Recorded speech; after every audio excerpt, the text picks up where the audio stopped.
We talked about all the coaching changes, what could happen, the open jobs. One job we know is filled now is the Browns' running back position. Duce Staley has agreed to become the Browns' new running back coach, replacing Stump Mitchell, who had his media tour on the way out. It's a position coach. They already have Nick Chubb, so for the sake of this discussion, let's all assume Nick Chubb gets back to 100%. What do you think, if anything, Duce Staley can unlock that we haven't seen from Nick Chubb yet?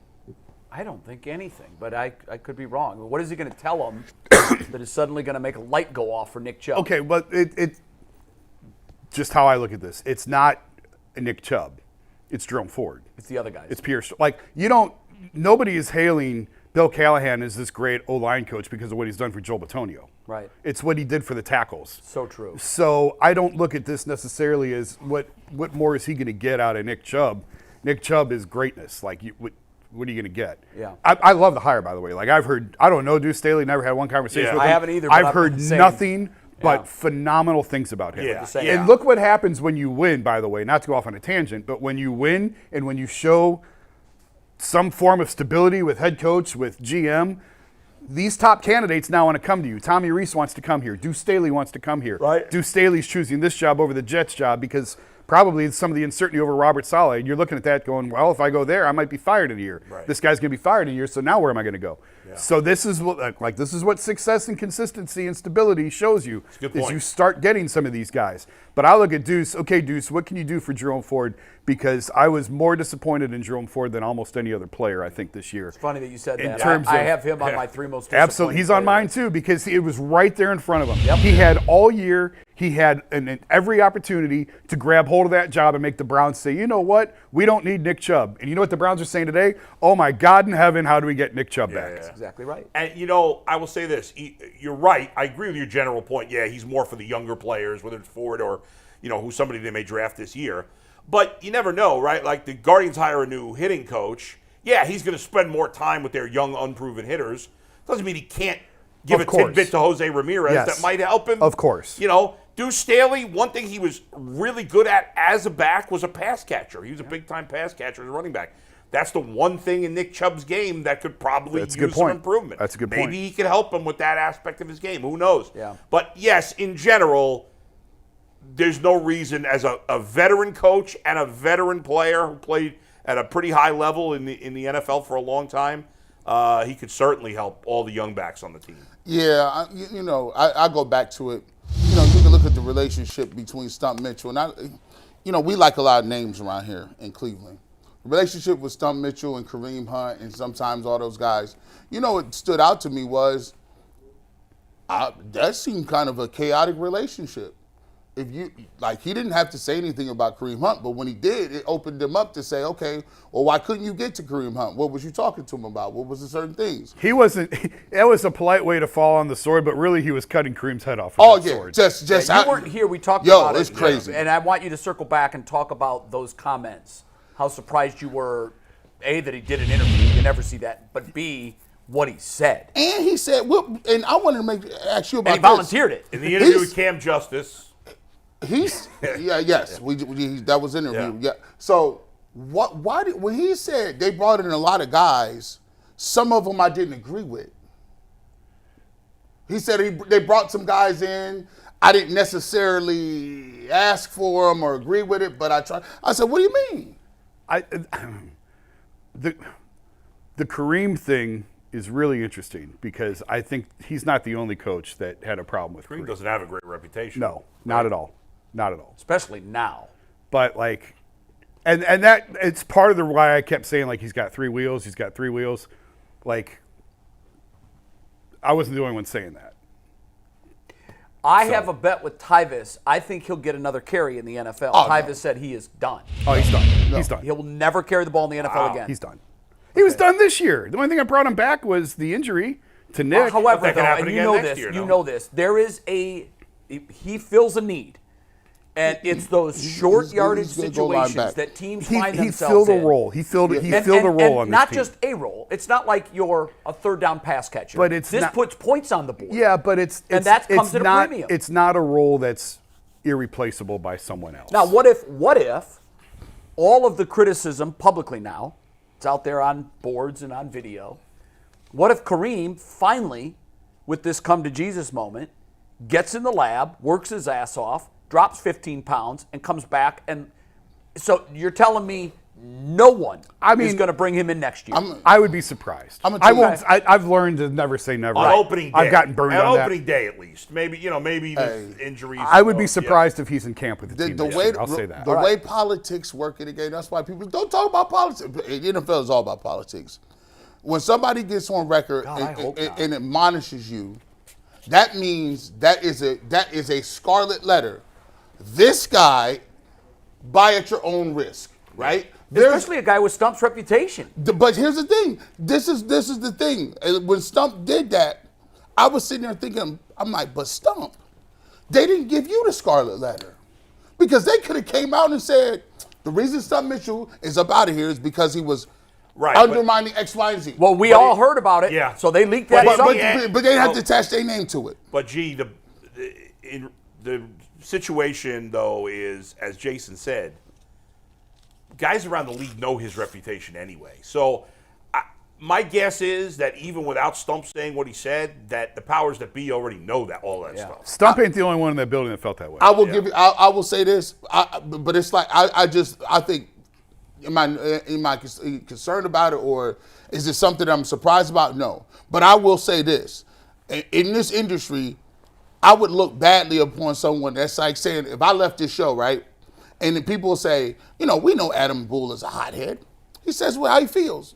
And I leave the show, go to a new show, and I do a public interview and be like, Adam Bull, let me tell you what he was doing, X, Y, and Z. I try to tell him he was tripping. Violating the code. Like, whoa, people, Jason, like, that was Bush League, bro. Yeah. You could have left that at the house. I was surprised he went there because, he wasn't even asked about it. No, right? he just had that bullet in his chamber. But that also tells you the level of what he did. Well, you know what? He was wilding in. Jay, will Stump work as at running backs coach again?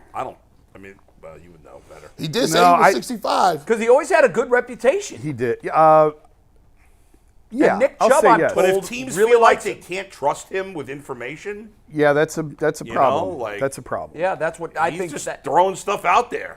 He may have hurt his cause with that interview a little bit. Here's the problem: the story that he was allegedly fired for leaking.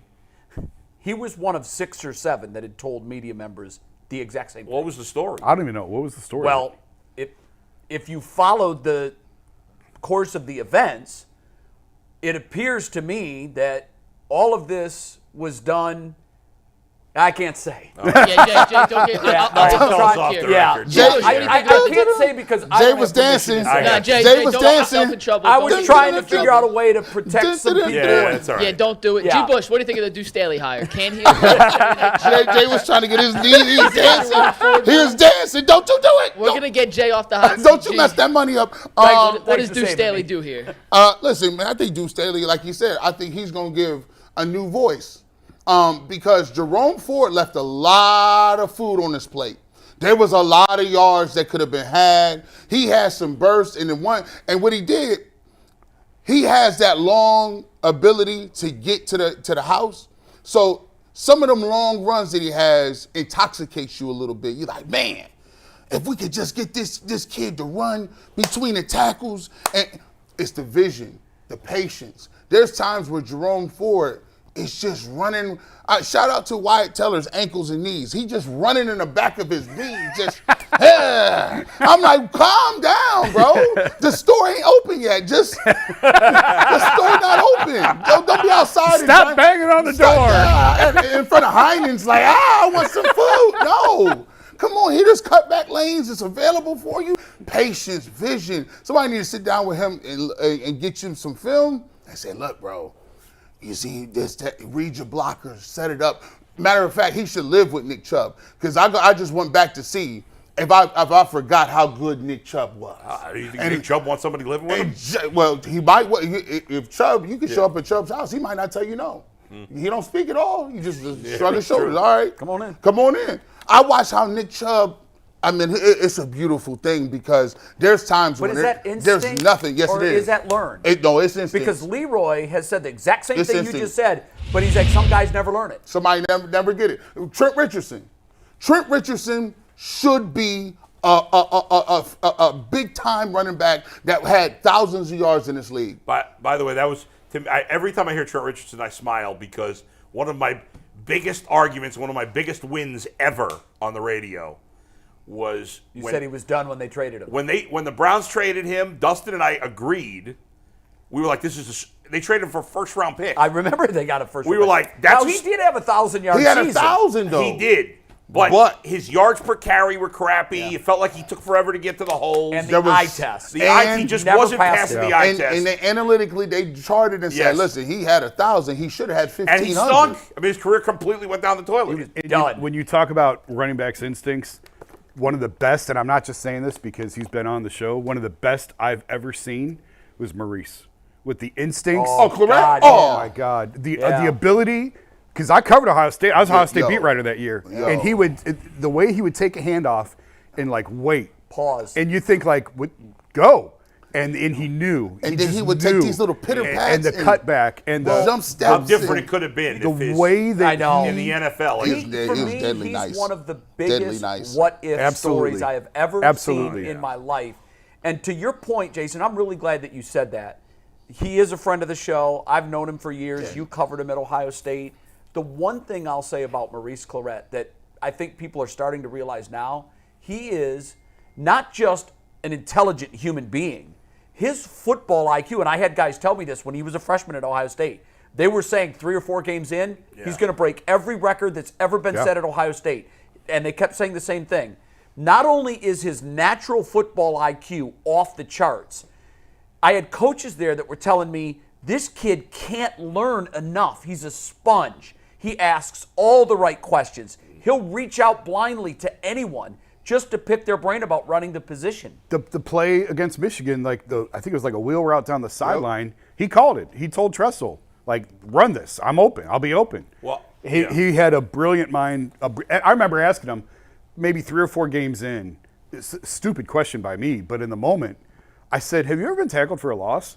And he's like, what are you talking about? Of course I have. I'm like, well, I don't know. I ain't seen it yet. I haven't seen it. Think about how Likely didn't happen in high school. think about how good you got to be legendary off 1 year. And by the way, that big time player show up in big. Listen, this guy Maurice Claret was going against the greatest team I've ever seen assembled, and I got a good friend Mike Doss on that team that was All-American 3-time, and I told him to his face, you got Andre Johnson. Listen, you talk about Kellen Winslow, McGahee. Yeah. I said, y'all in trouble. But Claret gave him the swag. Look at the quarterback they won with. yeah. Craig Krenzel. Craig Krenzel. You know why they won that game? Because you talk about football IQ, Maurice stealing the ball from Sean Yes, Taylor one of the greatest plays is you'll the ever see in biggest football. play no one ever talks about. I know, you're absolutely right. It One of was the greatest plays unbelievable. in a great Yep. game that you'll ever see. From a great player, from a Hall of Fame That's player. right. By the way, and it was a hustle play. Yeah. 2 other players that had good NFL careers, but I think if they'd played later, they would have been another level, were Reggie Bush. If he had played 10 years later. Now, you're right, because the game has evolved so much. And Randall Cunningham, who was really good. But if he had played in the last 10 years instead of when he played, Yeah. forget about it.